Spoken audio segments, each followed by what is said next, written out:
station on TNN, the Nashville Network.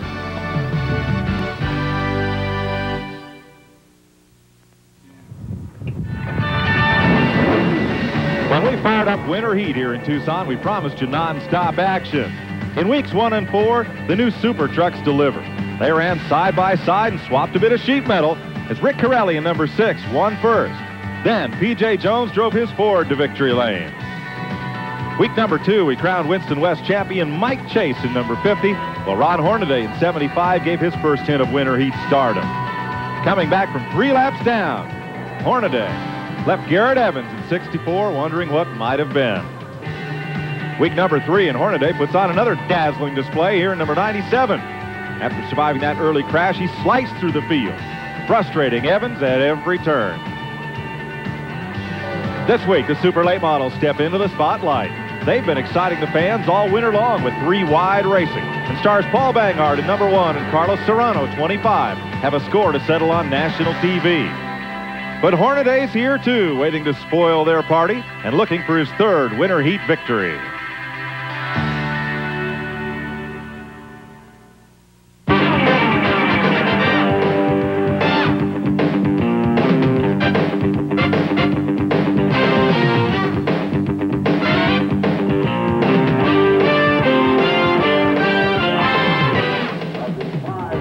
TNN Motorsports proudly presents NASCAR Winter Heat. Today, the Great Western Shootout for late model stock cars. Tucson Raceway Park in Tucson, Arizona. It is, count them, 80 degrees. For somebody from New England, this is a great place to be right about now. Yes, that's 80 degrees. So welcome to round 5 of Winter Heat. Hello, everybody. I'm Mike Joy. The racing so far has been spectacular. For many of our Winter Heat shows, well, let's see, you've seen the Super Trucks, the Southwest Tour, the Winston West cars. The Super Late Models have been the co-feature. Today, they take center stage. Last week, the action was not just thrilling, it was 3 wide a good part of the time, as you see here. We'll take these fellas who ran a 30-lap feature last time around, bring them to the track for twin 100s with our halftime Winter Heat break. You're going to see some action, that's for sure. Well, we've been on pit patrol, and somewhere I spotted the world's skinniest Santa Claus spreading Christmas cheer down on the starting grid, Glenn Jarrett. Ho, ho, ho, and Merry Christmas, you bunch of ingrates. No, I'm only kidding. I love Christmas. I like playing Santa Claus. Now, we got a surprise on the pole today. Chris Trickle came all the way from Las Vegas, qualified number 1. And what do you want for Christmas, little boy? Hey, I'll take a win if you're offering. Well, I'm offering. Now, earlier on in the pits when I saw you guys over there changing about everything on the car, Chris, you were the last guy that I expected to see on the pole. Well, yeah, we were thrashing real bad in the pits. Dick Cobb and the crew were working real hard, and we changed the spring and messing with sway bars, and we had an oil leak, and the rear end broke, and we had every problem that could go wrong, and the hard work paid off because we're out here on the pole. Well, it certainly did pay off, and Chris Trickle, good luck to you in today's race. Mike? Chris Kringle, that'll work. Buddy Baker joins me. We spent last night buying Christmas presents, margaritas to be exact, several. But we've had a great time out here in Tucson, and this series has been great fun.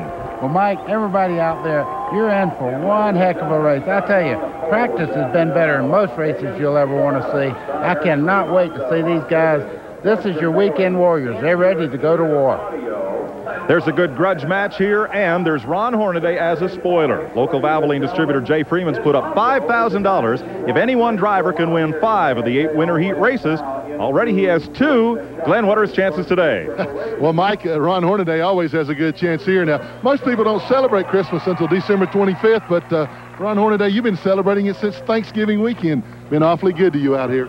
Well, you know, the Spirits team has put a heck of a car underneath me, and I get a chance to drive Chris Donosco's little sportsman car here, and there's some good competitors out here.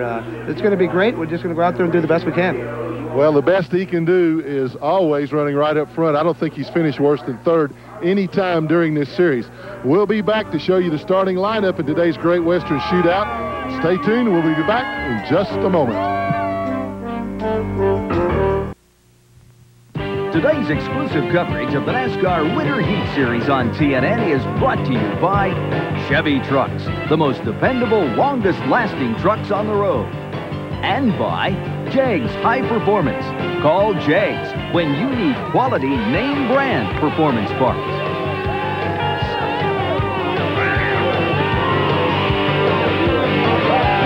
Welcome back to Tucson, everybody, where it is, did I happen to mention, 80 degrees. What a great day for racing that we've got here. The super late models are lined up and they are ready to go for their 200-lap feature. Let's get under the skin of one of these cars. Glenn Jarrett got up close, personal, and tried to get inside. Glenn? Let's take a look at one of these super late models that'll be running in today's race. This is Paul Banghart's Pontiac Trans Am. These cars can run 1989 through 1994 sheet metal. They have to run a stock front frame rail, which you see right here. Housed between the front frame rails is a 9-to-1 compression ratio, 358 cubic inch engine. They can run a little bit higher compression ratio. If they do, they got to add more weight to the car. Normal weight is 2,950 pounds with the driver. With the higher compression ratio, it can go up to as much as 3,200 pounds. Thing is housed on a 108-inch wheelbase chassis with track spec approved Goodyear tires. Paul Banghart's car will be one of the ones to watch in today's race. Thanks, Glenn. Here's a quick rundown of the rules. Late model bodies of a variety of materials, V8 engines only from GM, Ford, and Chrysler. They all run a Holley 390 cubic feet per minute carburetor. Cylinder heads must be cast iron, no overhead cams, and rock-hard spec Goodyear tires that I don't believe this compound's used hardly anyplace else. They get good wear out of them, however. You can run shorter than a 108-inch wheelbase, but you have to add weight. Must run pump gas, and the weight of the car depends on the compression of the engine. Up to 55% of that weight may be carried on the left side of the car. That said, let's have a look at the starting lineup for the Great Western Shootout as they take the pace laps here. Chris Trickle on the pole. Carlos Serrano, who won this division here last week on TNN, has the outside pole and our in-car camera. Carl Trimmer, 55-year-old veteran, and Kevin Vernon share row number 2. In row 3, there's Ron Hornaday Jr. looking for win number 3, and Joe Bean from Cajon Speedway in California. In row 4, local hero Bill Brandon, Bronco Billy they sometimes call him, and Jeff Hebner. In the 5th row, Herschel McGriff Jr. After a 4-year layoff, he's back behind the wheel, and John Kinder.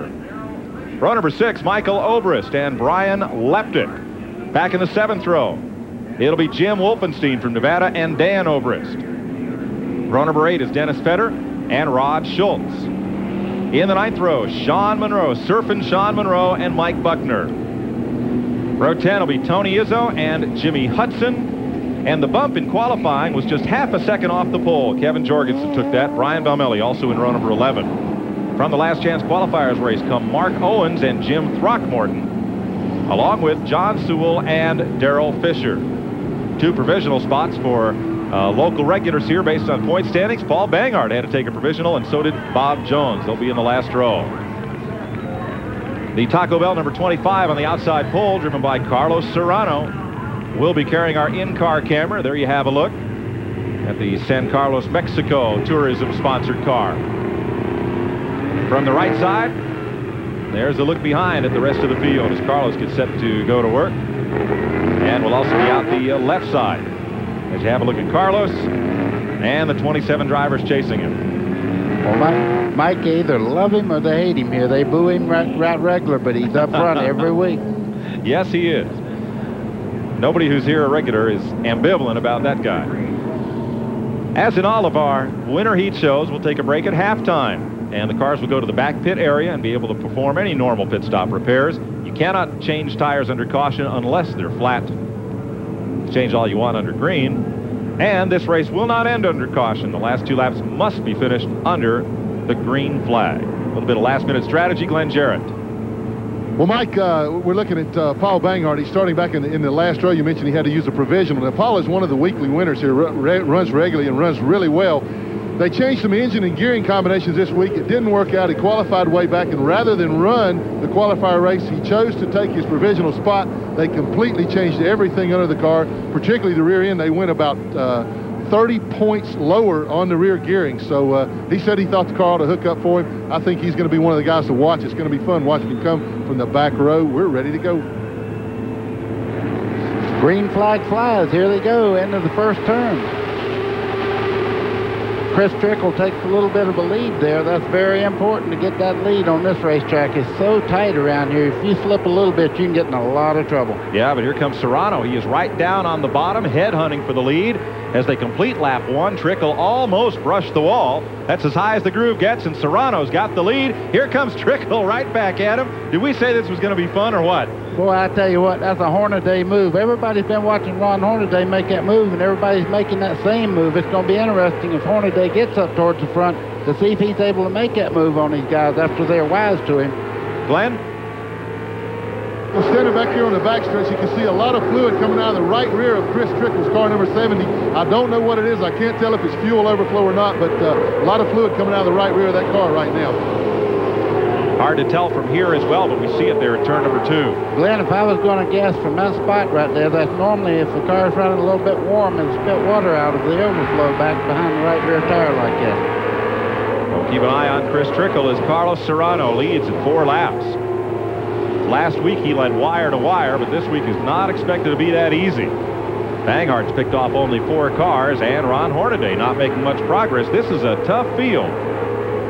You see the 74 car there, that's Carl Trimber. He is a real favorite at this racetrack and understands what it takes to win. You see the black flag, I think you're going to give it to Chris Trickle the next time he comes by. Trickle running 3rd, but leaking a bit of fluid. Gets the consultation flag. Trimmer works underneath him in that yellow and blue number 74. Carl Trimmer from here in Tucson in the Watson Chevrolet gets underneath for the 3rd spot. Mike, when you're racing somebody and they're losing water like that, it's not a problem for the guy losing it. You see him pulling over now. He's going to the pits there. Apparently he looked down and noticed that it was running hot. Yeah, it's a problem for the guys behind him. No, not for him. Tough break for Chris Trickle, the pole sitter. Heads for the back pit area. You see Serrano has opened up a bit of an edge here. 2nd place car, that's number 51, Kevin Vernon. Started 4th. He's out of Bakersfield, California, the Mac Tools Regency Inn machine. Here's Glenn. Oh, guys, this is a terrible break. The fuel cells on these cars have a lid where they can get to them to fill them with because they don't normally fill them during the races because of the length of race they run. The fuel lid was left loose in the car, and it was just simply splashing gasoline out across the top of the fuel cell and down out underneath the car. That's a terrible break. Chris Trickle may have lost 4 laps. We'll get a check on that from scoring. Here's Trimmer going after 2nd place. Somebody asked, is that the son of the Carl Trimmer that raced here in the 50s? And was told, no, that is the Carl Trimmer that raced here in the 50s. Yeah, he's really a great race car driver. And, the promoters here are really wild about it. He does a lot of work for the Speedway. And you can see right now he's moved into 2nd place, and he's pulling down on Serrano right as we speak. A little further back, there's 51 Vernon, and a look back for Banghart, who's trying to break up into the top 20 now. Banghart, who started in the last row with Bob Jones, has passed 7 cars on the way to the front. So mark him in 21st, make that 20th position now. And the Budweiser number 1. He won here opening day of Winter Heat. Well, you know, he had to take a provisional to even get in the field today, and most of the time he's right up in the front. So whatever they've done in that car, they've improved a great deal. Trouble in turn 4 up here. 1 car hard against the wall. That looks like the number 12 of Jim Wolfenstein. It is. That's a shame. But runs Las Vegas regularly. Yeah, he's a track champion in Las Vegas, and you see a lot of damage on the right front corner there. The wheel is actually pulled away from the structure there on the right front. On the quarter panel, it says, Pahrump, Nevada, nice place to live. Great place to live. Well, it's going to be a great place to bring that battered car home to after bringing out the first caution flag here in Winter Heat. Did I mention that it's 80 degrees? We'll be right back.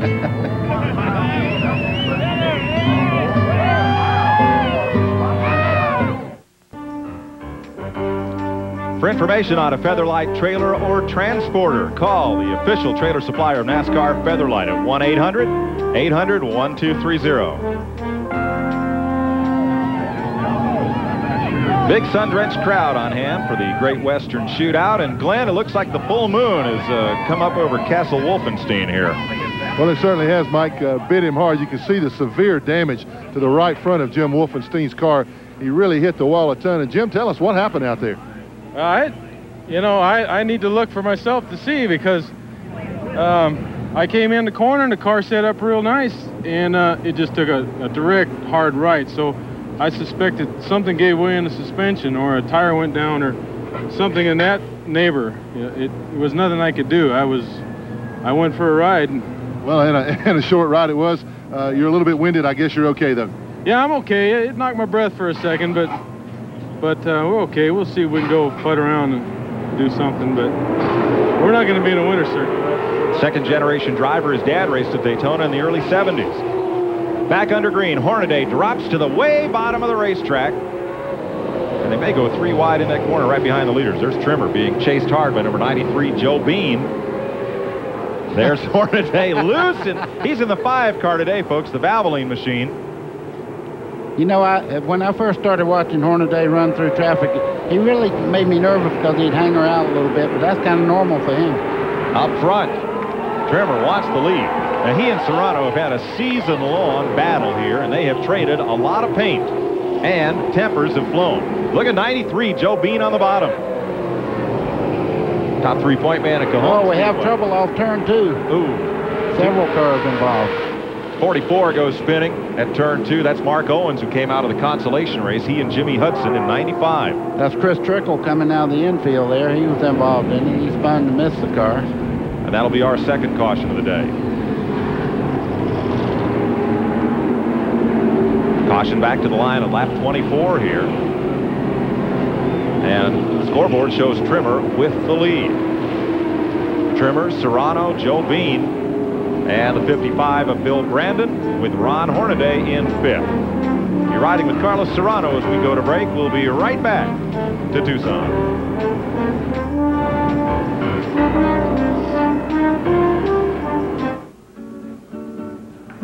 The greater Tucson area abounds in golf courses. They have some of the greenest greens and some of the roughest rough you'll ever see. Cactuses dot the course, and the beep beeps, the road runners, run fast. Mike, I tell you what, Glenn Jarrett can knock it from here to Charlotte. And he was at a golf course yesterday. I'm going to tell you what, he shot as good as Arnold Palmer on the first 9, but that second 9, that's why they call it the back 9. Boy, was he out of here. Well, I played golf on the front 9, buddy, and flog on the back 9. But if you get a chance to come to Tucson, folks, go to Star Pass Golf Course. Best golf course I believe I've ever played. We're back to green. Beautiful place. Great place for golf. And up high, Carl Trimmer, and down low, Carlos Serrano. You're riding with Serrano as Trimmer takes the lead. Here comes 55, Brandon on the inside. And 93, Joe Bean up top. What a great name for a race car driver. The 55 car you see there running in 4th place, Bronco Billy. Yes, he is. Bill Brandon at red number 55 settles into 4th. Ron Hornaday is 5th. Jeff Hibner in the 6th spot out of turn 2. 31 laps complete.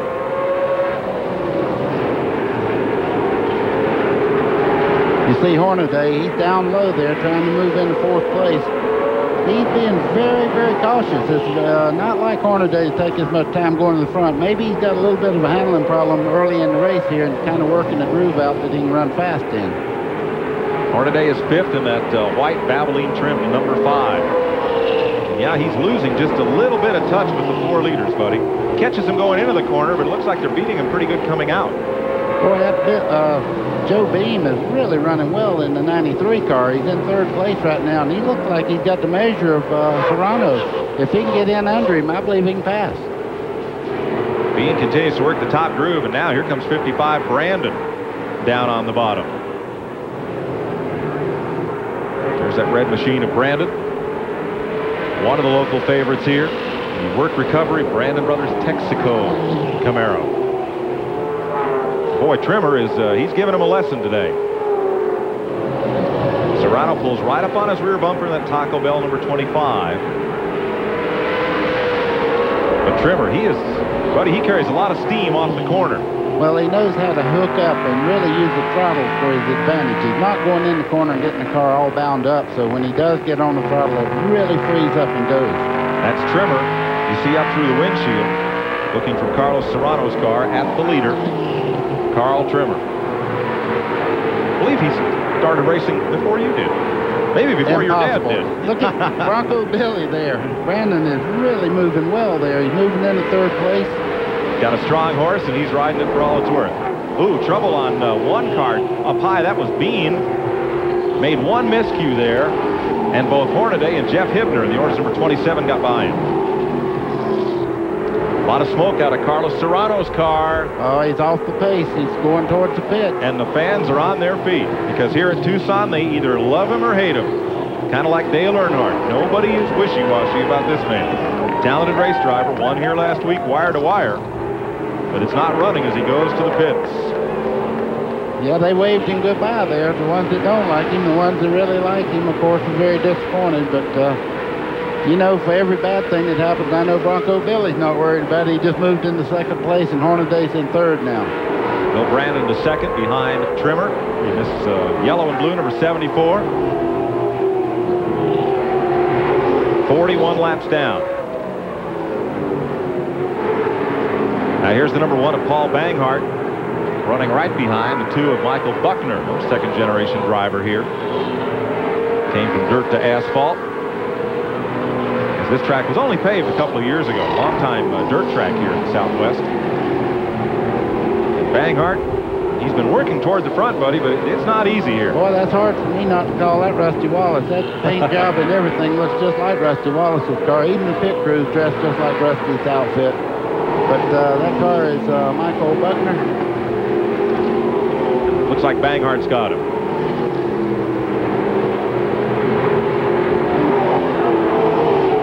That'll move Banghart up into 12th place, and a lot of smoke from Bean's car in turn 2. That'll bring out the yellow. Third time today.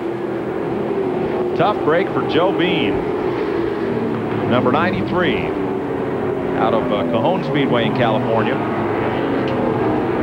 Let's update you on Chris Trickle. He returned to the racetrack 3 laps down, and I need to make a correction. That car that spun in the last caution was Rod Schultz, number 85, not Jimmy Hudson, number 95. The last week's winner in this division, Carlos Serrano, out of the race and with Glenn Jarrett. Well, Mike, he's still sitting in the car right now. Work goes on the car as we're talking to him. And Carlos, what happened? Well, the 25 Taco Bell car, I guess transmission line must have come loose or something like that, and we're spilling some tranny oil. You gonna be able to fix the car and get her back out there? Yeah, the guy said they think they get the line back on, and we'll get back out there. Looked like the car was running awfully well before that happened. Yeah, the car was running real well, and I got to thank my crew and all my sponsors for, you know, getting us out here, and we'll go out there and give them hell, see what we end up with. Okay, he's very impatient to get back out there, guys. Yeah, they'll put a little mild salsa under the hood and send him back out into the fray. 46 laps complete here in winter heat. Carl Trimmer in the lead. We'll be right back.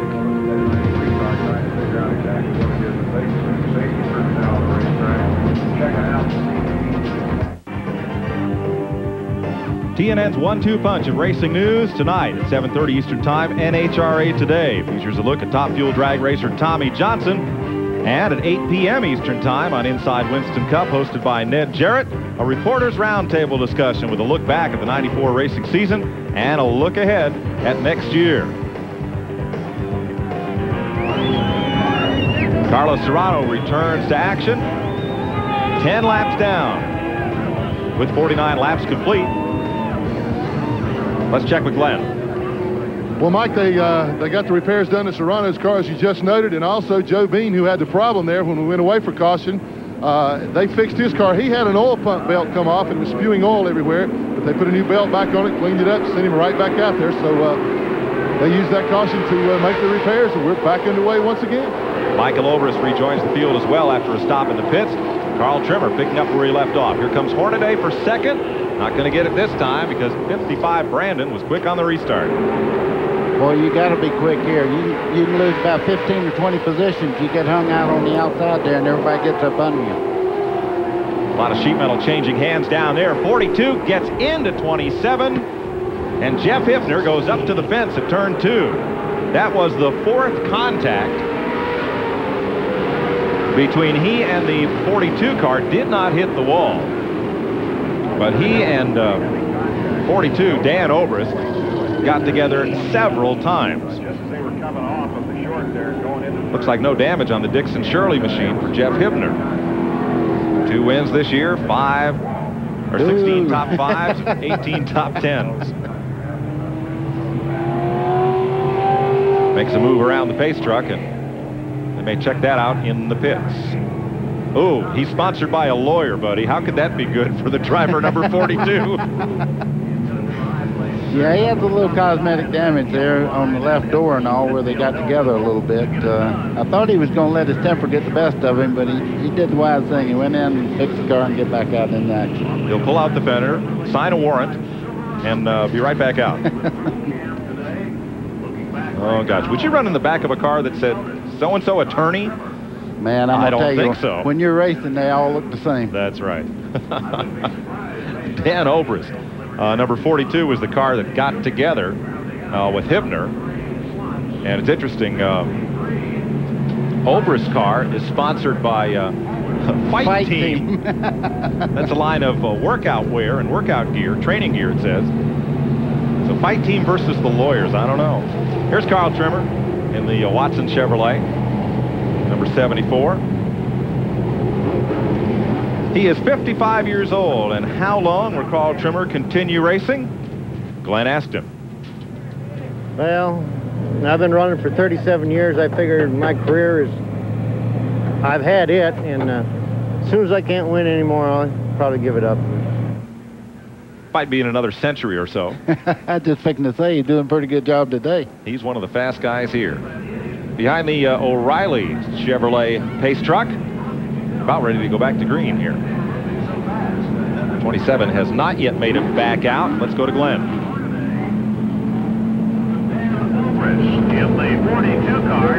Good there, Mike, and of course, you're working on the car now. It did have some substantial front end damage from contact with Obrist, not from the wall. What happened, Jim? Well, I got in there a little bit hard, got me down a little bit, and I thought I was okay, and then we got together coming off, and he kind of slammed me kind of hard and bent a tie rod, and luckily I got to stop before I hit the wall. You are going to go back out there, though? Yeah, we're going out. We're running pretty conservative, you know, not pushing it too hard, and you know, trying to get through this first 100, and then you know, stuff like this happens. Well, it does, and it's a long race. You got a chance to make things up. They're just about to complete the repair, so we'll go back topside to Mike. Thanks, Glenn. Jeff Hibner's description was about the way I saw it from here, but then again, there's two sides to every story, and we may get Obrist before the day is over. Dan Obrist, number 42, going Winston West Racing next year. He and his brother Mike in the field today. Lights out atop the pace truck. Getting ready to go back to green with 56 laps complete of our first 100. Green flag. And nobody's going to get the jump on Carl Trimmer just yet. Boy, way up high with the 55 of Brandon. Here comes Hornaday. Stuffs it down in there. Does that surprise anybody? But he's not by any means. He's going to really... Oh, he made that chop job work. What a slide job that was. Now there's a guy who knows just exactly to the inch how long that car is. Here's Obrist on the bottom. Wow, they got together pretty hard getting into turn 3 there. I think the 55 car of Billy Brandon he's really off the pace a little bit. Yeah, that horse has come unsaddled for Bronco Billy. Well, they got together pretty hard getting into turn 3. You'll see them make contact. I'll show you what happened here again. There's Obrist. You'll watch them right here. There's a lot of contact. You can see the smoke fly where they hit wheels together. So that will bring the caution out once again.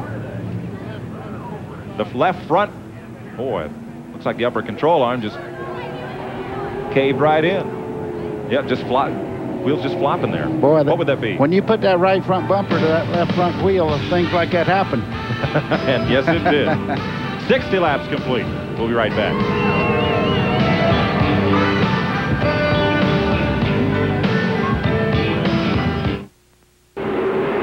They just waved the green flag, and Ron Hornaday got the measure of Dan Obrist's Fight Team, number 42, and Hornaday moves up to second.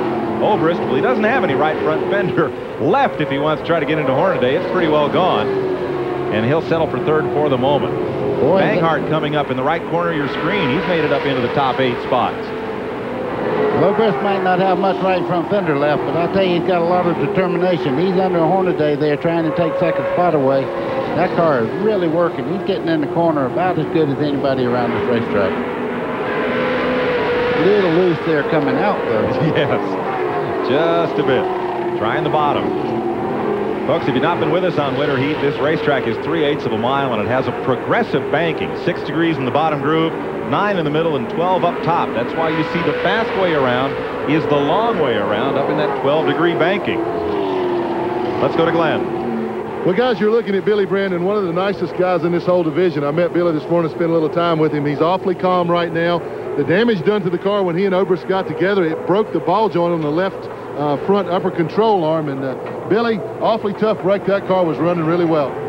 I felt like we was running real well. We was just kind of holding our own right then, and he just kind of come up and slammed us. But I guess it wasn't real uncommon what they were saying on the radio. Well, I know you're disappointed, but you are going to fix the car and get back out there? We're going to go ahead and fix it. We'll probably take it back out for a few, but not much sense right now. Well, it's too bad. The car was running awfully well. I think he had a real shot at winning this race, guys. I think you're right, Glenn. That's 2 KOs for Dan Obrist, the number 42 Fight Team car. You know, somebody's made a lot of improvements on position is Banghart. He's just moving right along in that car number 1. 6th place right now. And closing. There's look at number 1, Paul Banghart. Behind Dennis Fetter. Fetter in 5th place, and that number 14. They need a sponsor for that car, and he's run well enough here today that he should have one. Man, I'm telling you, take a provisional and move all the way up to 6th.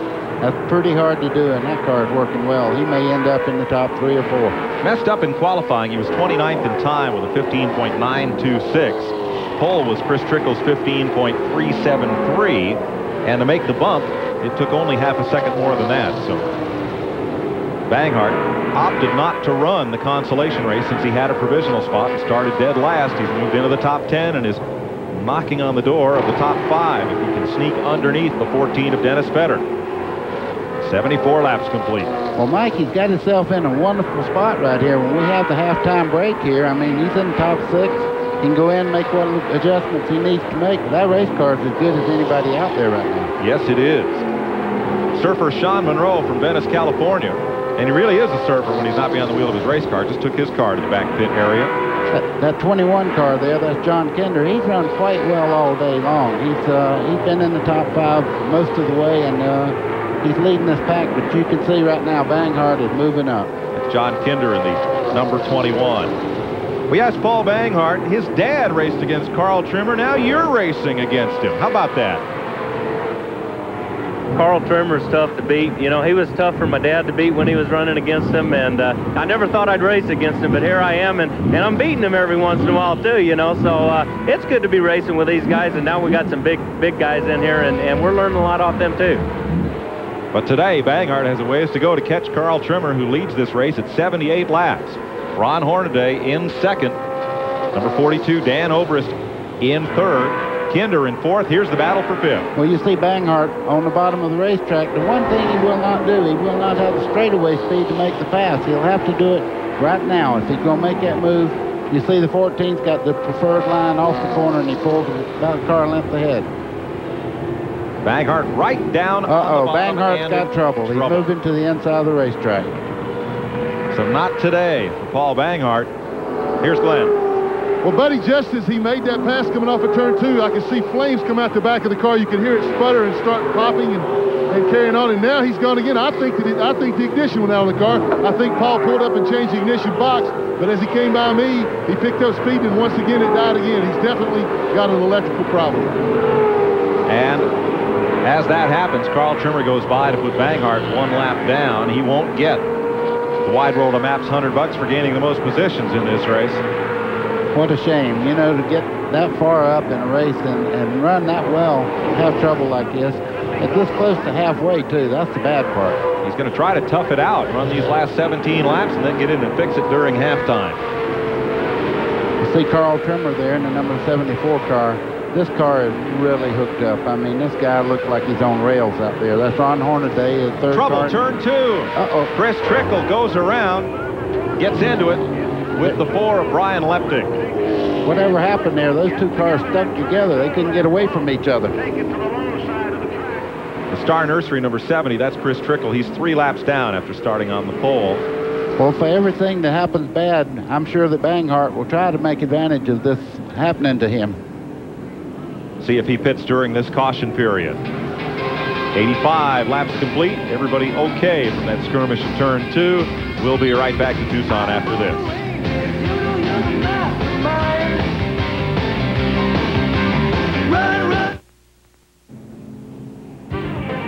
The TNN team stays at the Viscount Suites Hotel. Viscount Suites, the place to stay in Tucson. Call 1-800-527-9666 for reservations. We're under caution here in the Arizona desert as folks get ready for Christmas. And one of these late model drivers will get a nice Christmas present today. Winning the Great Western Shootout, Carl Trimmer. Age 55, 37-year veteran, is the man at the front. As we're 11 laps away from halftime, Paul Banghart's car has been pushed to the pit area. It coasted around here under caution and then stopped running right at the start-finish line. There's your leader, Carl Trimmer. Let's go back to the pits. Here's Glenn. Well, Paul Banghart, after a magnificent run to the front of the pack, the car just quit on you. Do you know what happened yet? No, I think it's ignition. We were losing fuel pressure there at the end, and it just started dying, and the fuel pressure came back up, so it's got to be ignition. Well, we speculated it probably was electrical problems, and these cars don't have backup ignitions on them, so you just got to fix it and try to get it back out.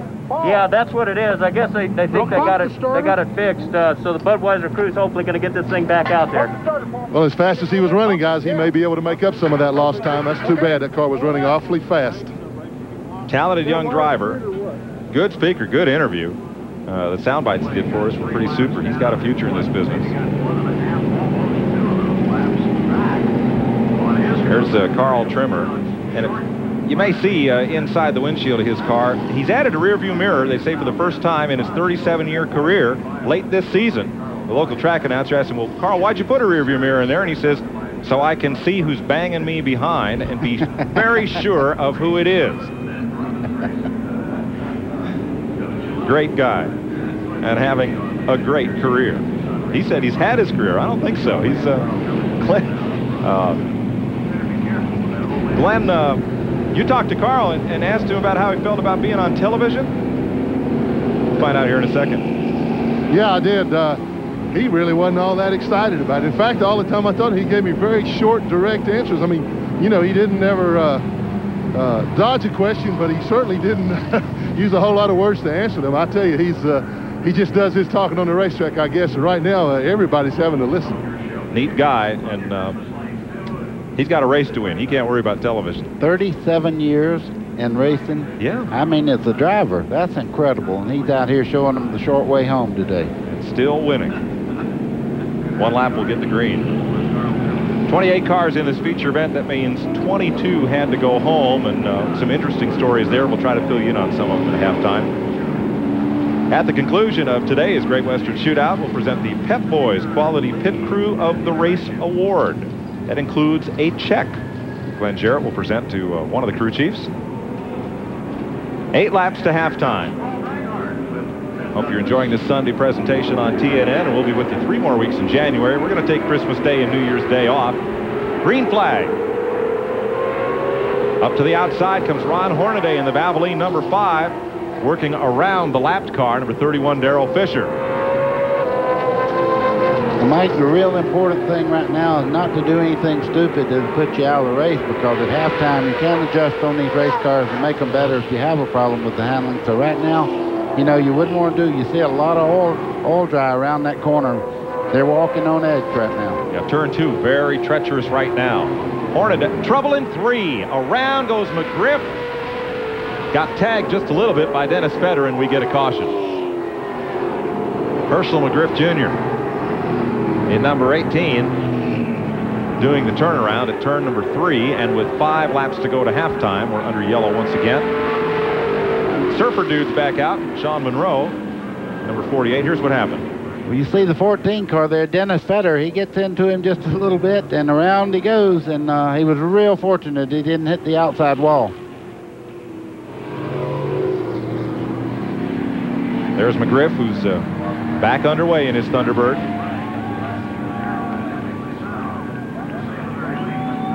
Well, we get a couple more laps under caution to dust off the rest of that speedy dry. as we move around and get ready to race to halftime. Here's Sean Monroe. Interesting story here in this 48 car, which you got from Ron Hornaday. He is a surfer when he's not racing. And he is definitely an MTV Generation X kind of guy. While other drivers are working on his car, he was walking through the pits, carrying a CD player in one hand with his earphones plugged in and just kind of wearing his Oakley blades and just kind of zoned out, getting ready to go racing. Pretty good race car driver, I tell you. He's on his way. He's moving up. He's got good equipment. He rents that car from Hornaday, and you know, he's doing the right things. He wants to be a race car driver. Well, he's in top equipment.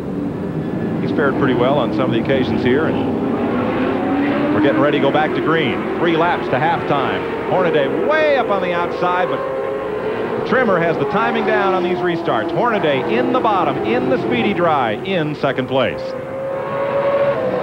21 right with him, John Kinder. Whoa, very, very close to making contact, getting into turn 3 there. You see Hornaday, he races every lap like it's the last. Look at this 21 car making a move on Hornaday here. That's John Kinder. He's moving right up in there. Hornaday is dragging something off the right front of that car as we come through to halftime. Here is the flag for halftime. What is it? That is a shock. I'm not sure whether it's his or somebody else's, but there's a shock hanging off Hornaday's right front corner. Glenn, how could that be good? Well, I don't believe it's Ron's shock because he was running too well. It's stuck in the air dam on the right front of his car. Looks like it may be off one of those cars that had a problem earlier. I don't know where it came from. Obviously, Ron doesn't even know it's there, but they gave him the black flag just as the halfway yellow flag was given too, so he'll get a chance to come in there. We understand now that the shot came off of the 85 car, so it looks weird, but it certainly didn't hurt him so far. It's off Rod Schultz's car out of Yakima, Washington. I can tell you this is from past experience. You're glad it's in the right front corner of that air dam and not the windshield. Boy, those things look big when they're coming at you. Yes. We're at halftime. We'll be back with you with a little bit of NASCAR and news and notes and things. Here's how they're running at halftime in winter heats.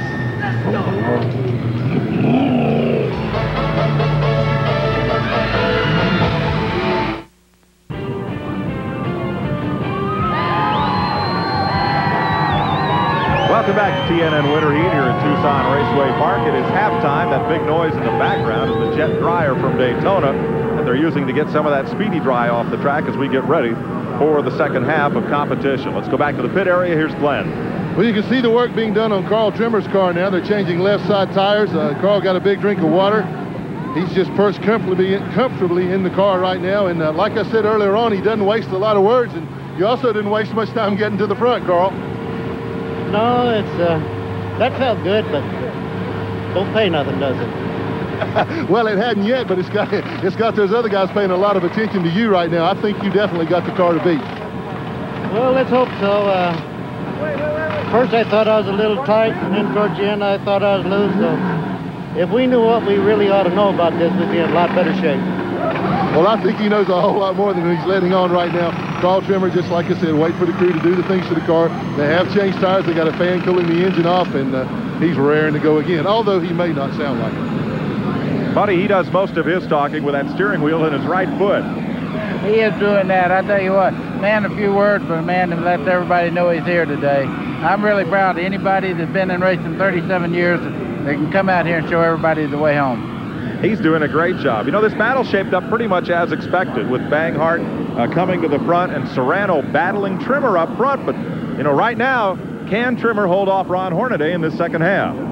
Well, you don't ever know about Hornaday. You know, he's one of the most aggressive drivers that I've ever watched on a racetrack, and he knows this racetrack. He knows what it takes to win. I'm sure he's adjusting that car and getting it just right for the second half. And Ron Hornaday is one driver who's hoping to use this series as a springboard. Of course, he has a great Southwest Tour ride, run a lot of Winston West, and has Winston Cup aspirations. We'll have a bit of news from NASCAR land when we come back to Tucson here in winter heat and check up on halftime as the tears continue. We'll be right back after this.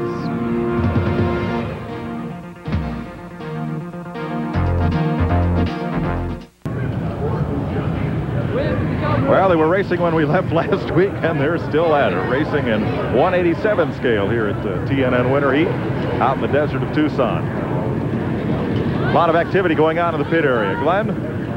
Well, thanks, Mike. This is the shock, the extra shock that Ron Hornaday was carrying around with him. The piston in here was stuck into the front air dam of the car, and you probably didn't know you had that, did you? Oh, yes, I did. You know, it's the first time I wore a full-face helmet since the last time at Phoenix. I had a drive shaft come through the windshield, so I put an open face on. What happened? The shock comes through the front of the car, so it's pretty tough today. Well, it looks like the car's getting around pretty well, and you're waiting for one of your patented late race moves on Mr. Trimmer. Well, I tell you, Carl's tough. He had that thing sideways for the whole 100 laps. We were pretty loose, too. The heat came out, and we tightened it up a little bit. We see what we got for him. Well, I can't wait to see what he's got for Carl Trimmer, because these two guys have put on quite a show so far. Ron Hornaday has never been denied here during winter heat. I don't think he will be today. I agree, Glenn. It's going to be quite a battle. When we come back, we'll have highlights of the modified race that preceded the Great Western Shootout and talk to you about a couple of folks that didn't quite make the field today and came a long way to do it.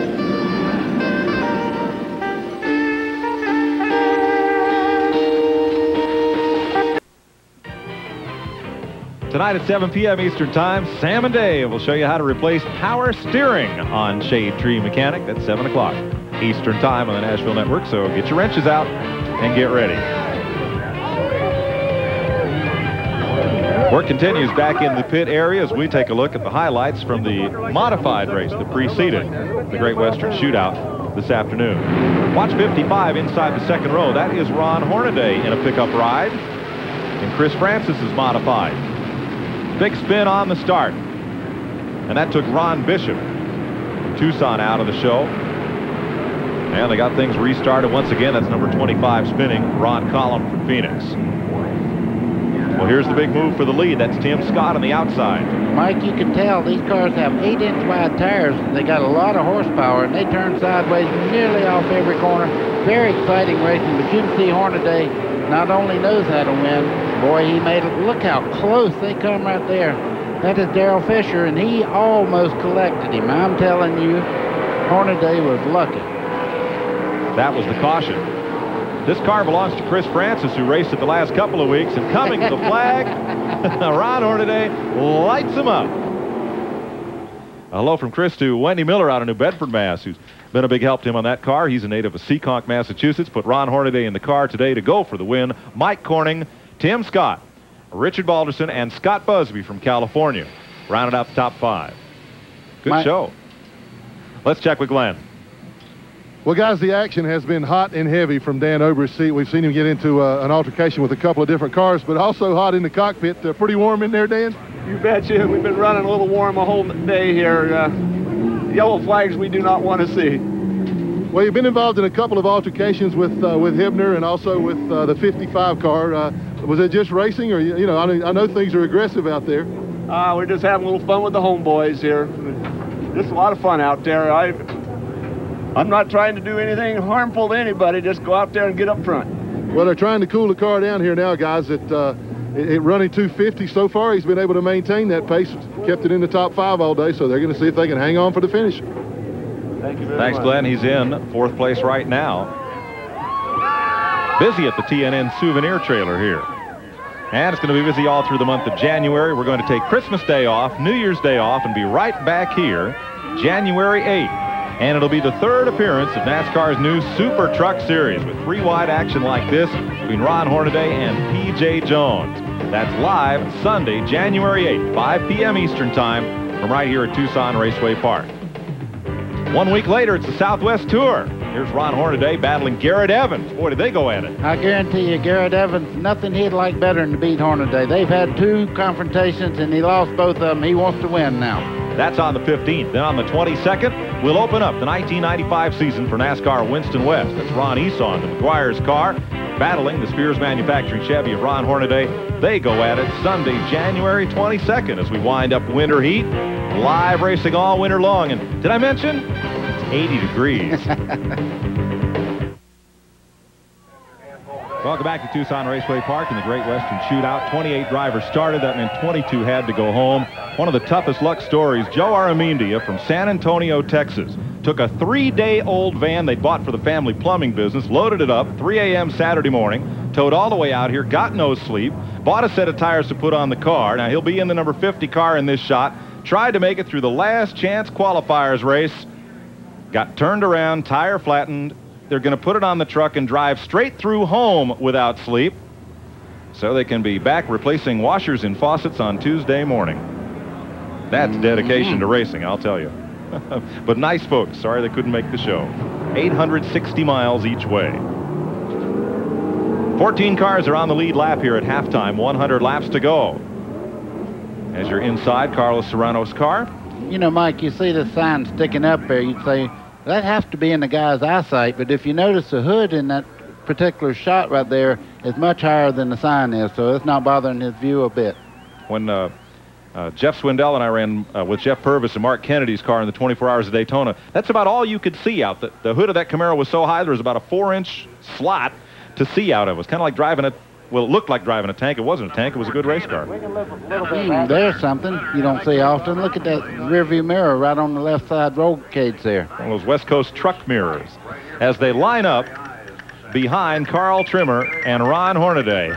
We're ready to go racing. Merry Christmas, guys. We'll be right back.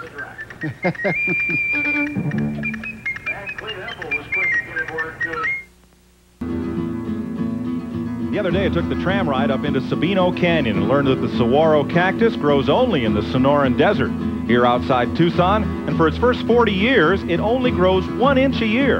And they're 60 years old before they start growing arms. Most of those cactus, some of them, over 200 years old. I'll tell you, the scenery out here is, well, some of it's just breathtaking. Nice Christmas tree and a little bit of sunshine out there in the pit area. Here's how they're going to line up.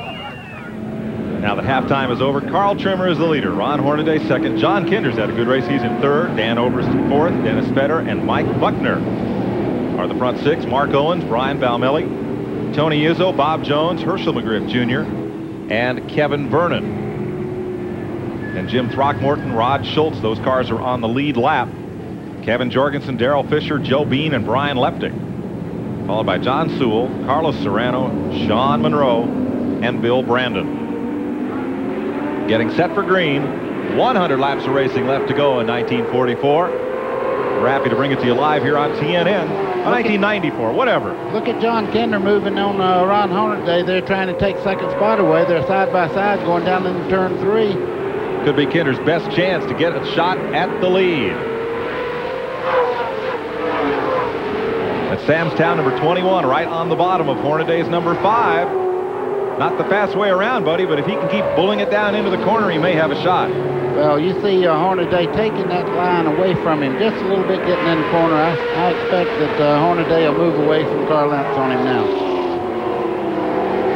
I'll tell you, John Kinder, for 19 years old, that's a heck of a drive. At number 21. Look at Serrano. He's out of it. He's been in the pits and lost a bunch of laps, but he's still right up there racing with the lead cars. Oh, Hornaday gets into the wall very hard in turn 1. Look at the left front wheel is bent way under on Hornaday's car. Mike, it looked like something broke on the right front, or he had a flat tire, because it just turned to the right for no reason, all of a sudden, right into the wall. Look, buddy, the left front stove way up under. He and Kinder may have had contact, precipitating that crash. Maybe the replays will show us. Okay, you see him coming down the front straightaway here. It just veered off to the right there. I really can't tell whether they touched getting in the corner or not. Not from that angle. Let's see if we have another. Well, you see the cars close together, and then Hornaday's car just shoots up to the wall, but hard to say if there was contact from our angle. Mike, I know something was wrong with the car going in the corner, because he locked the brakes up going towards the wall. If it had been on where he could drive it, he would have turned it. That happened right across track from where Glenn Jarrett's standing in turn 2. Maybe Glenn had a better view at it than the replay showed.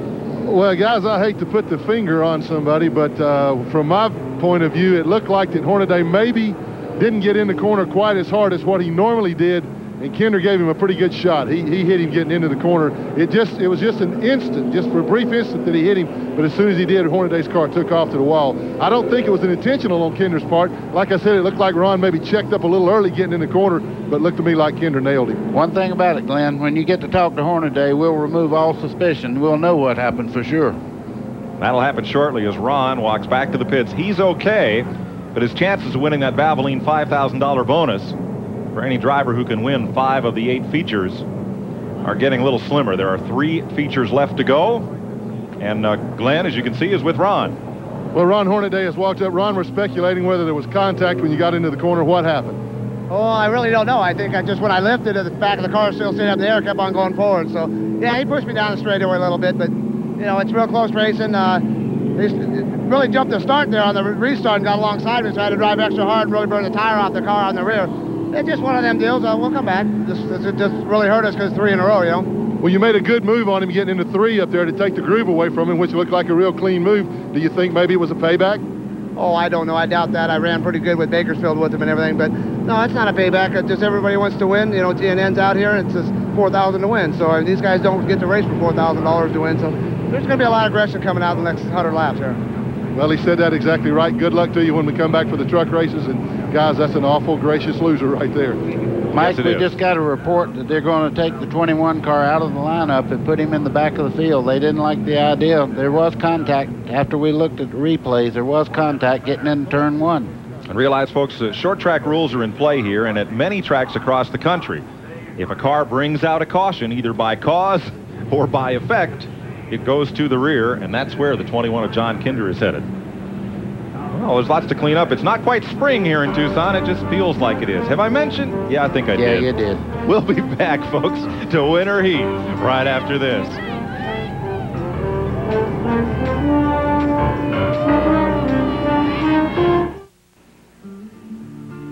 Just outside of Tucson, the Museum of the Desert. Beautiful examples of flora and fauna and all sorts of living things.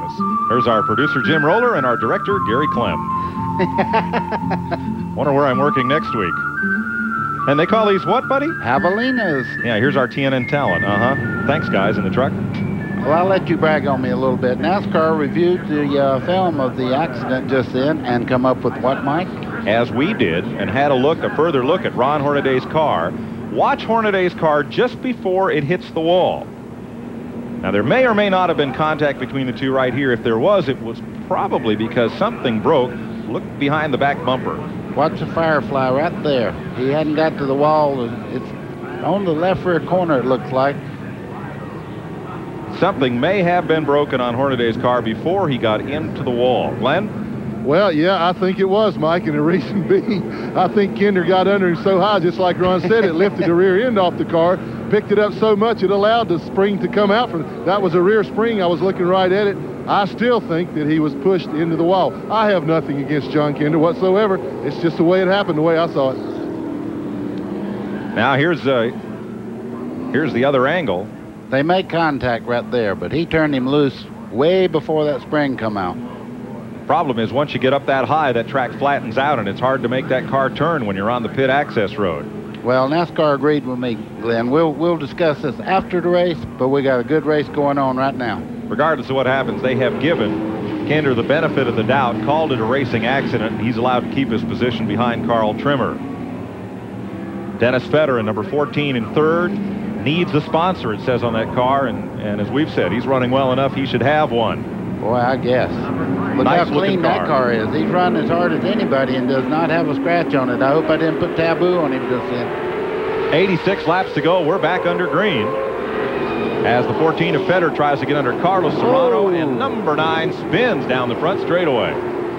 Bob Jones grabs a gear and gets going again for the lead. 21 way down on the bottom. Comes Serrano up on the outside, laps down in the Taco Bell number 25. And then your third place car, Dennis Federer, number 14. Once again, Kinder goes to the bottom. But Trimmer owns the groove, and that's so important here. Well, right now, they have to watch Trimmer. He's the lead car. When he goes in the corner, they have to watch his groove and try to do something that'll give them the advantage getting in the corner. And that's pretty hard to do with a guy that's as wily as he is about this racetrack. Kinder was doing about the only thing you can do to pass a guy who's up in the high lane and running hard. You just stuff it down in there on the bottom on the flat, hope it holds. Hope you come out in one piece. Riding with Carlos Serrano. Wire-to-wire winner here last week. Let's go back to the battle for third place, because here comes Obrist, number 42, Dan Obrist. Fight Team car. He's going to try the bottom side on Fetter. Well, you heard Obrist at the break there. We have a little bit of contact here coming out of turn 4. Boy, I mean, well, nobody hit anybody too hard. No yellow flag, just a lot of sheet metal rubbing.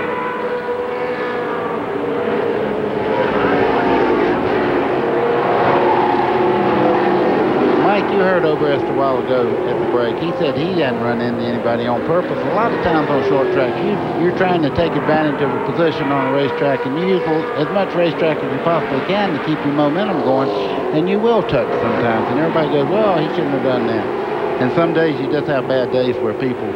Around goes Obrist. I think... Well, the crowd liked it. He might have got sucker punched. And we'll get a caution. Dan Obrist goes around off the right hook from Dennis Fetter. I don't think we have to... folks, we don't really have to see a replay to see what happened there. That's pretty obvious. No, but, you know, folks, we're not saying any of this is intentional. I mean, it's hard racing, and only the guys in those two cars know what really happened. So, you decide. Dave Howard gets this shot. Wow. Up close. Closer. Closer. Close shave. Dave Howard, our cameraman. Well, if I was that cameraman, you wouldn't have got to see that shot. Right. I promise you. Hey, Dave, give us a wave. Yay. Nice job. Yes. And his trusty spotter, Tonto. Oh, he just got in the left rear corner there and turned him right around, coming off the corner. Obrist was just a little bit loose coming up off the corner, just enough that any amount of contact would have sent him around, and that's what happened. There are guys struggling for the shot, not for their own safety. Boys, there'll be a little something extra in your envelope today. A little mistletoe, a little, I don't know, a little something. We'll be right back to Tucson after this.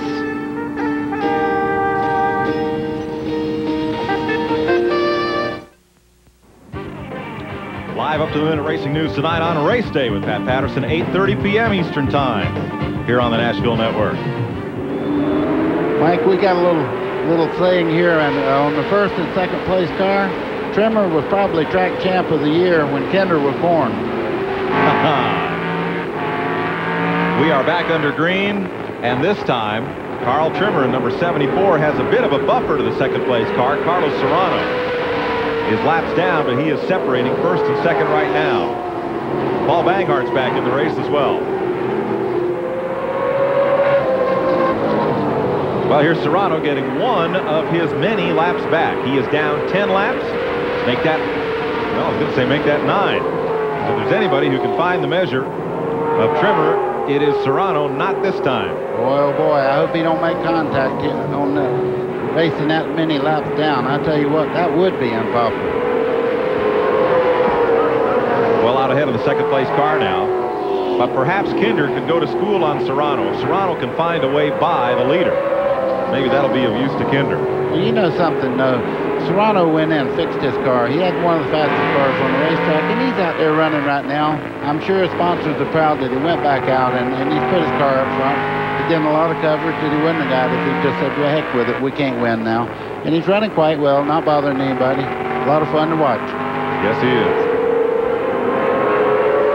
But he is providing Trimmer with a very useful buffer to second and third place. In second, number 21, John Kinder, the 19-year-old.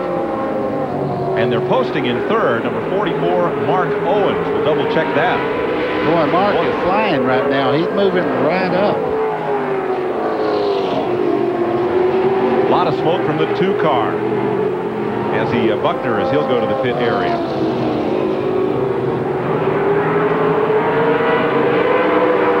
Serrano still unable to find a way past. There is Owens, that number 44. Yeah, Mark Owens is flying right now. That car is really hooked up. You can see he closes in. Watch when he goes in the corner up here. He closes in some 2-3 car lengths right now. He's right on the back bumper going through the corner. That's going to be a hot battle for third place.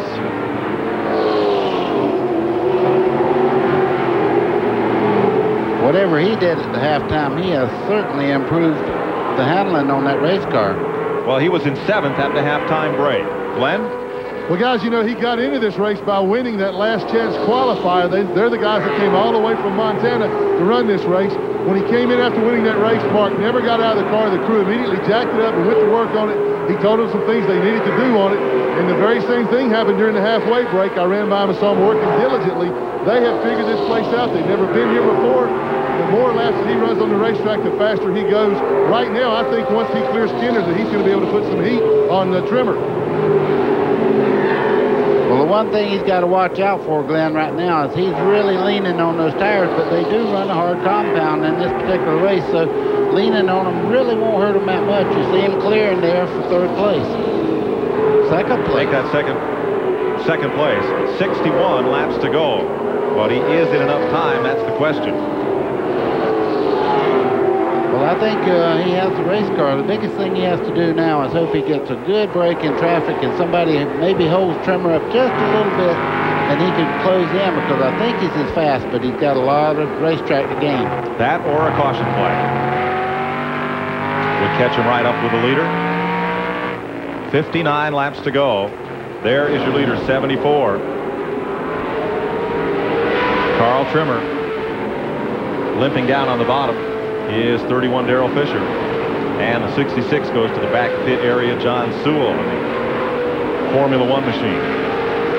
11 cars now on the lead lap. You see Trimmer there, he's beginning to get a little bit loose getting out of the corner, so I wouldn't say that this race is over by any means. As far as Trimmer, he looked like he's fighting the car just a little bit getting off the corner. And number 14, Dennis Fetter, is now dropped to 5th place. Or actually, he is dropped out of the top 5, excuse me.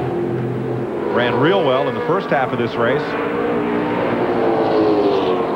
but falling back. Still in the hunt. 11 cars on the lead lap. He is one of them. Let's check with Glenn. Well, guys, Dennis Fetter held it for as long as he could. His car has been real loose since the restart. But I think it's finally getting away from home. He just about crossed it up right then. Right in the middle of the corner when he first gets back in the gas, the car turns completely sideways on him. So that's the problem he's having right now. Might add to that, Don Kinlan, who is a former track champion here in one of the other divisions, is the crew chief on that car. Don had to quit racing because he underwent open heart surgery. He couldn't stay away. He's back turning the wrenches on this car, and also helps Doug George in his Southwest Tour car.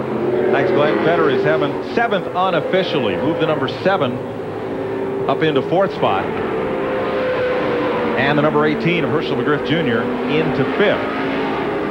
You can see him sawing on that steering wheel, but he's still going around the racetrack quite fast.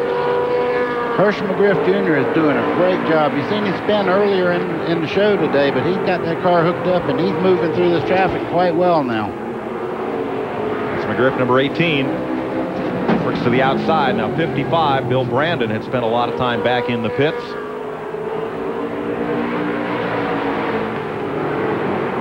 Well, you can see a lot of these cars are showing the battle scars right now. There's a lot of contact on these shorter tracks, and the car almost got in the outside wall there coming off turn 2.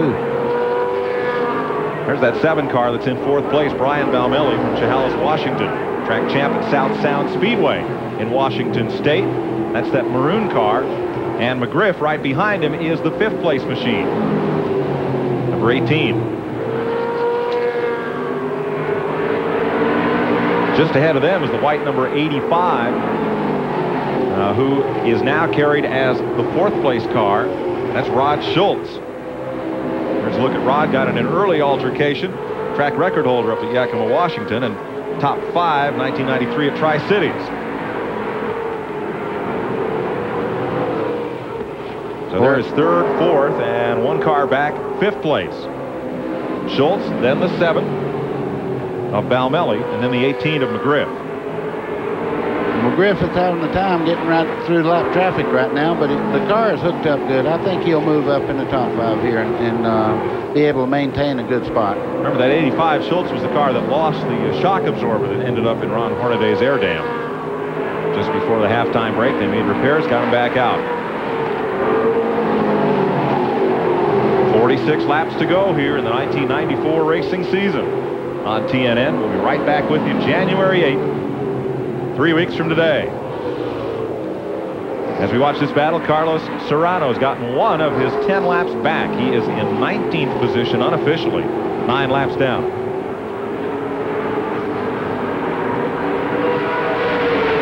Trouble in turn 2, a flame. His surfer dude Sean Monroe. Looks like the left front is locked up. Yeah, he'll be bailing out of that thing. You see him run in the inside. One thing will make a driver get out of a car is a flame. And he's out and okay as we go to caution. Wow.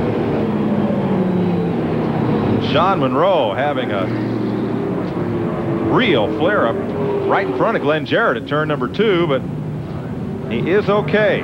Car had been running. Glenn? Yeah, Mike, the car had been running hot. In fact, he had lost some laps earlier on in the first segment because of a heating problem. It kept spewing water out, but the crew told me they thought that they had it fixed, but it sure got awfully hot right then. In fact, I was looking right at him when he turned the car down off the racetrack. He was already had the window net down, and as soon as that car hit one of those tire barriers, he jumped or fell out of the car. He was ready to come out of that thing. It was awfully hot. Looks like he might have caught his wrist as he was climbing out of the car. But he's okay. Look at this. Boy, whatever that is, I wouldn't speculate on it because I don't know exactly what happened, but there's a lot of fire under that car, and I'm sure some of it's coming back. You can see he couldn't see a thing in the world there. That's turning into the sun and all that smoke inside the car. He couldn't see a thing. Luckily, soft landing.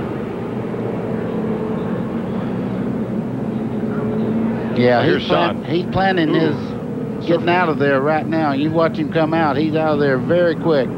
Surfer dude wipes out. Man. Fortunately, he's okay. We're under caution with 41 laps to go. And we'll be right back to Tucson after this. Ambulance now and will be whisked away for further observation. Carl Trimmer got you up here on. Well, we're going to take a break for the holidays, do a little Christmas shopping and pass along a little New Year's cheer, and then we'll be right back here Sunday, January 8th. 3 weeks from today, mark your calendar, Winter Heat continues with the NASCAR Super Truck Series. Live at 5 p.m. Eastern from Tucson Raceway Park. Join us then.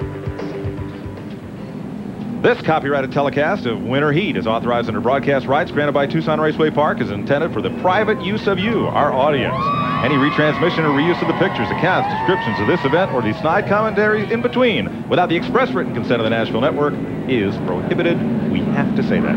Well spoken there, Mike. I say, old chap. It's a mouthful. 164 laps down, 36 to go.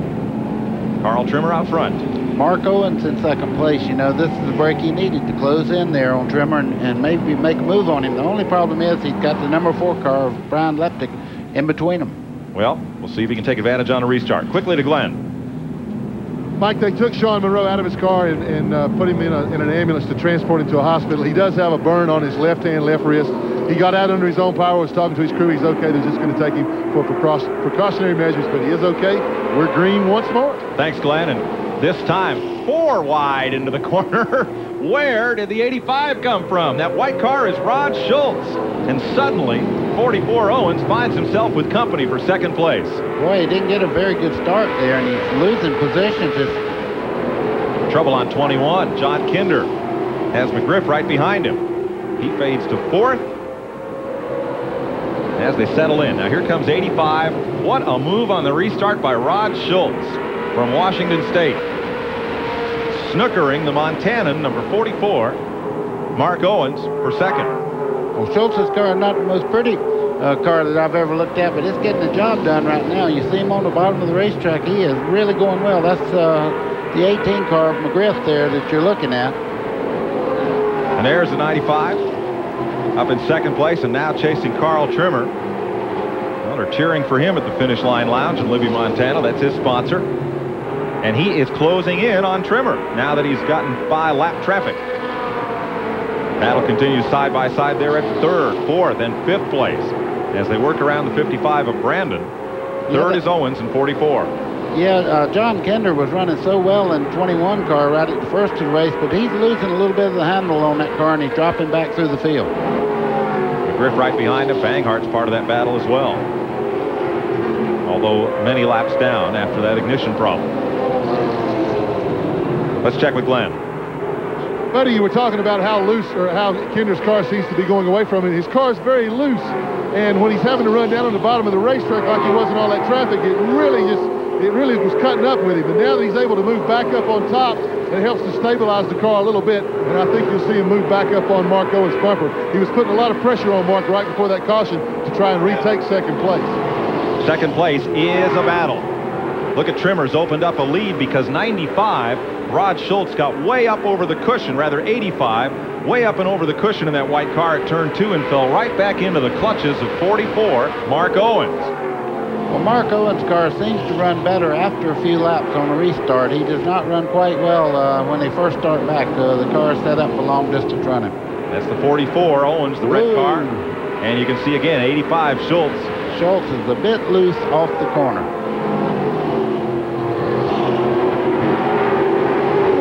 Owens tags up there, up into the high groove. Right with them is 55, Brandon, who is laps down. Kind of settles out for the moment. This one is not over. 25 laps to go. Here's the battle for fourth place. Kinder in 21, McGriff in 18.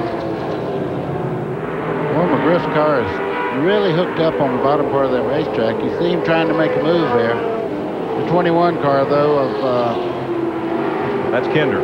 Yeah, Kinder, he seems to really run, like Glenn said, when he gets on the outside, he accelerates quite well down the straightaway. You see McGriff lost some car length and a half right now for position there. And right behind them, the number 7, still very much in this race. Whoa, we got another car on fire going into the wall in turn 1. I believe that's number 3, Tony Izzo. Big Tex Trailers Lumina, a lot of oil down in turn number 1. Around goes Banghart and bangs the wall. There's quite a bit of oil going into turn 1. You can't see it because it's in the shaded part of the racetrack, but boy, I mean, there's a big bunch of oil going into that corner. Well, Banghart is going to pull away.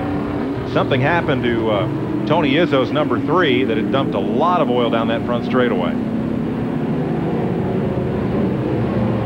Well, that thing just erupted into a big ball of flame, so whatever it was very, very major in the motor because, I mean, it just flamed up.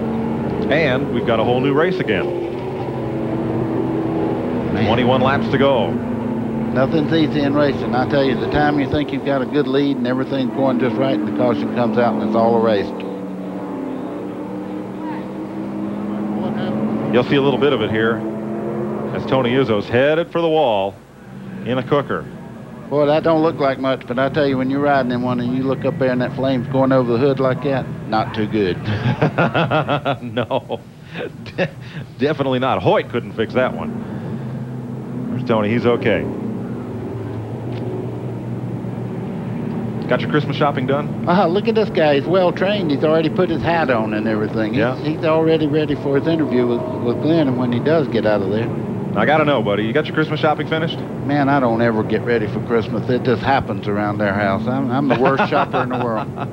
I know you're looking forward to the kids and the grandkids, though. Yeah, see here? Hey. Yep. I'm okay, he says. Oh, yeah, the grandkids, that's what, you know, that's what Christmas is all about, the children anyhow. Man, that's great.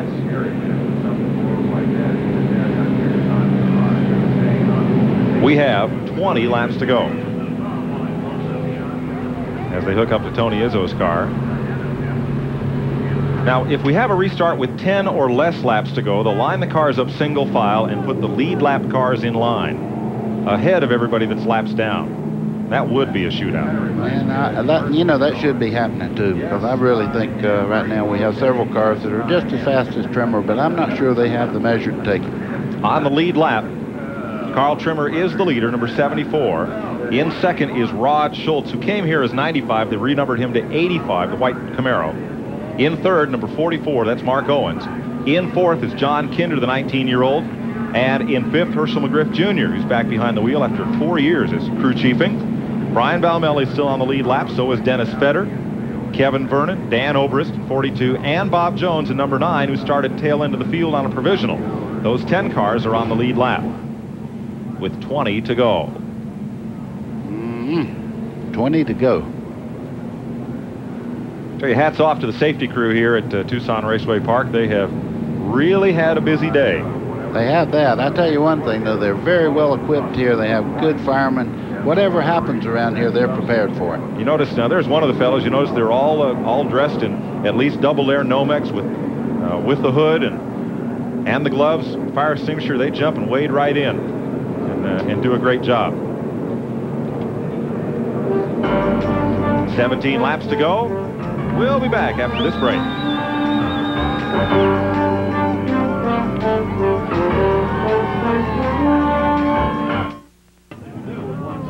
14 laps to go. They're going to get the green this time. Trimmer, Schultz, Owen, Kinder, McGriff, Valmelli, the top 6. 10 cars on the lead lap. Boy, I tell you, Carl Trimmer has led since lap 22, but he has all the competition he wants right now with 15 laps to go. Green flag in the battles for second. Owens in red on the bottom. Schultz in white up in the speedy dry, and he's going to drop to 5th. Boy, it don't take long on this type of racetrack. You can make one little bobble and really lose a lot of track position. He may drop to 6th as number 7 Valmelli gets underneath him going down into turn 1. Here's 44 Owens after the leader. Kinder around the outside for second. Can you believe Kinder, 19 years old, making this kind of drive this close to the end of the race? He looks like he has something for Trimmer to me. Kinder was born the year the Trimmer started racing. We'll give or take a year. No, that's not right. No, that can't be right. I don't know. I was thinking to say your mouth's about as bad as mine. It is today. Kinder in second. 10 laps to go, folks. I'll tell you what a drive. 19-year-old kid there. I'm telling you what. Second place right now. He is doing a great job. And the number 1 and 2 corners a little bit slick, and it seemed like that really turned the hum up on his car. He's driving her through there. He don't mind it slipping a little bit. That's a nice part of being 19. Okay, now I got it. Kinder was born. Trimmer had already been racing for 18 years. Ah, good boy. Schultz and McGriff side by side now as they track down Owens. Schultz hit him with his right front tire. He does not have a fender there anymore, so he gave him a little shot with the tire. Third place at stake here. Boy, great racing as we get down to the final laps. He cut his tire down. Right front goes flat. Yes, he did. Tough break for Rod Schultz. 8 laps to go. He's going to have to pit. Takes him off the lead lap. Tough break. The sparks you see there just off the wheel there is running on the pavement there, and it's not anything other than the flat tire. And of course, you see the tire trying to get off the wheel there. Buddy, I think we're going to have a battle for the lead. Kinder closing down on Carl Trimmer with 6 laps to go. Meanwhile, Valmelli's passed McGriff for 4th. I'm really impressed with Kinder. I mean, he is driving the wheels off that car, and I thought he was about a 6th or 7th place car because he had dropped back in the field, but that little bit of respite he had there, he looks like he's on the move now. John Kinder from Santa Ana, California, the Samstown Valvoline Chevrolet, chasing Carl Trimmer in 74 from here in Tucson. The Watson Chevy Performance Engine Machine. Trouble on the front stretch. 5th place, Brian Valmelli and Carlos Serrano get together. Caution. With 4 laps to go, we are under caution. You know what this means. Green, white, checker. Means Christmas tree, wrapping present. Look at that. That does not look like anybody's going to celebrate Christmas early there. Nope. He's not real happy they got turned around there, but he was. Look at the contact there in front of the left front wheel. Buddy, he'd slowed coming out of turn 4. Yeah, he had problems there. And, ooh, boy, he was slow there. And Valmelli in the 7 was racing hard side by side with McGriff and just came up on Serrano and got into him there. Almost went over top of him. I tell you, that was a hard lick. And once again, I think Glenn had a better view than we did. Well, Mike, the reason for that, I saw Serrano as he started off at turn 2. A big puff of smoke erupted from the car, and I could smell it when it went by. It was once again transmission rear end grease. Green flag. Green flag racing. He had slowed. The car didn't see him, just ran up on the top of it. We're 2 back up laps to go. This is a battle. Here's Owens underneath Carl Trimmer. He may take the lead away for the first time in 170 laps. Can you believe this? Okay, Christmas wrapping, white flag. Owens by inches. Trimmer on the outside. Owens on the bottom. Trimmer will have the momentum coming off the corner. You see him pulling back into the lead there, but I guarantee you one thing, this is going to get exciting in the last corner. The wrapping's off, folks. It's present time. They get together. Owens will win it. Whoa. What a finish to the 1994 racing season. All the way from Montana, Mark Owens denies Carl Trimmer the win. John Kinder right in there fighting. We'll go to victory lane with all three drivers right after this. Can you believe it?